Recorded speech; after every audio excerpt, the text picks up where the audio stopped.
Party का delegation ने detailed एक चर्चा इलेक्शन कमीशन ऑफ इंडिया से की है। भारतीय जनता पार्टी का व्यू है, भारतीय जनता पार्टी का मत है कि जम्मू कश्मीर में जल्द से जल्द विधानसभा चुनाव हो। और ये विधानसभा चुनाव जैसे कि भारत सरकार ने सुप्रीम कोर्ट में कमिट किया है, उसी कमिटमेंट के मुताबिक 30 सितंबर वर्ष 2024 से पहले कंक्लूड हो जम्मू कश्मीर में। जम्मू कश्मीर में जल्द ही चुनी हुई सरकार आए, जम्मू कश्मीर के लोगों के मुतालबे एड्रेस कर पाए और लोकसभा चुनाव से भी बड़ा जिसे कहते हैं इस बार का वोटर टर्नआउट देखने को मिले। और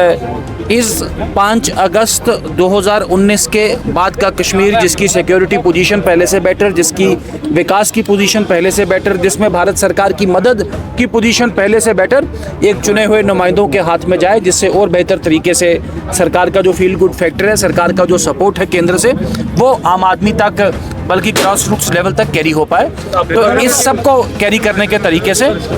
कमीशन का बड़ा पॉजिटिव एक रिस्पॉन्स भारतीय ये एक गलत परसेप्शन, एक गलत धारणा जो बनाई गई थी कि भारत सरकार ने चुनावों के लिए संजीदा नहीं, ये बिल्कुल गलत है और ये एक भ्रांति है जो कुछ पॉलिटिकल पार्टीज ने फैलाई थी। जम्मू कश्मीर में 5 अगस्त 2019 के बाद एक डिटेल परिसीमन और उस डिटेल परिसीमन के बाद शॉर्ट समरी रिवीजन, उस शॉर्ट समरी रिवीजन के बाद आज चुनावों के लिए, हाँ लोकसभा चुनावों के साथ भी चुनाव हो सकते थे। मैं ही आया था पार्टी का पक्ष रखने, हमने उस वक्त भी कहा था, लेकिन कमीशन की क्या मजबूरियां थी या क्या कंपल्शन थी, कमीशन पूरे देश में चुनाव था, कमीशन ने उसके बाद कहा था कि इमीडिएटली उसके बाद चुनाव करेंगे। सबसे पहले मैं अप्रिशिएट करता हूं आज इलेक्शन कमीशन ऑफ इंडिया का कि उन्होंने जम्मू कश्मीर के इलेक्शन को एक प्रायोरिटी समझते हुए आज यहां ऑल पॉलिटिकल पार्टीज़ के साथ बैठक की और एडमिनिस्ट्रेशन के साथ बैठक की। रहा भारतीय जनता पार्टी का सवाल, भारतीय जनता पार्टी के हमारे जो डेपुटेशन ऑफ 5 सीनियर लीडर्स वहां गया हुआ था, हमने स्ट्रांगली ये बताया इलेक्शन कमीशन को कि भारतीय जनता पार्टी इलेक्शन के लिए हमेशा तैयार रहती है और हम भी यही चाहते हैं कि 30 सितंबर से पहले इलेक्शन हमारे यहाँ जम्मू कश्मीर के संपूर्ण हो। और मीटिंग एक बिल्कुल एक फ्री एंड फेयर एटमॉस्फेयर में हुई और हमने तमाम वो बातें रखी जो एक पॉलिटिकल या जो एक इलेक्शन करने के लिए चाहिए। हमने पॉलिटिकल जो लीडरशिप है, चाहे वो किसी भी पॉलिटिकल पार्टी की है, उनके लिए सिक्योरिटी का प्रॉपर एहतमाम हो, वोटर टर्नओवर कैसे हो और इलेक्शन फ्री एंड फेयर हो, उस बारे में हमने बात की है। एक अच्छा रेस्पॉन्स मिला है इलेक्शन कमीशन ऑफ इंडिया की ओर से और मुझे लगता है कि जल्दी इस पे वो कॉल लेंगे और इलेक्शंस की अनाउंसमेंट होगी। अवतार जी, क्या मकसद रहा, क्या बातचीत हुई है इलेक्शन कमीशन ऑफ इंडिया के साथ?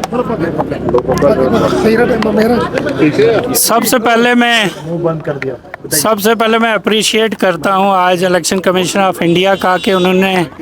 जम्मू कश्मीर के इलेक्शन को एक प्रायोरिटी समझते हुए आज यहां ऑल पॉलिटिकल पार्टीज़ के साथ बैठक की और एडमिनिस्ट्रेशन के साथ बैठक की। रहा भारतीय जनता पार्टी का सवाल, भारतीय जनता पार्टी के हमारे जो डेपुटेशन ऑफ 5 सीनियर लीडर्स वहां गया हुआ था,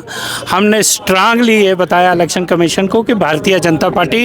इलेक्शन के लिए हमेशा तैयार रहती है और हम भी यही चाहते हैं कि 30 सितंबर से पहले इलेक्शन हमारे यहाँ जम्मू कश्मीर के संपूर्ण हो। और मीटिंग एक बिल्कुल एक फ्री एंड फेयर एटमॉस्फेयर में हुई और हमने तमाम वो बातें रखी जो एक पॉलिटिकल या जो एक इलेक्शन करने के लिए चाहिए। हमने पॉलिटिकल जो लीडरशिप है, चाहे वो किसी भी पॉलिटिकल पार्टी की है, उनके लिए सिक्योरिटी का प्रॉपर एहतमाम हो, वोटर टर्नओवर कैसे हो और इलेक्शन फ्री एंड फेयर हो, उस बारे में हमने बात की है। एक अच्छा रेस्पॉन्स मिला है इलेक्शन कमीशन ऑफ इंडिया की ओर से और मुझे लगता है कि जल्दी इस पे वो कॉल लेंगे और इलेक्शंस की अनाउंसमेंट होगी।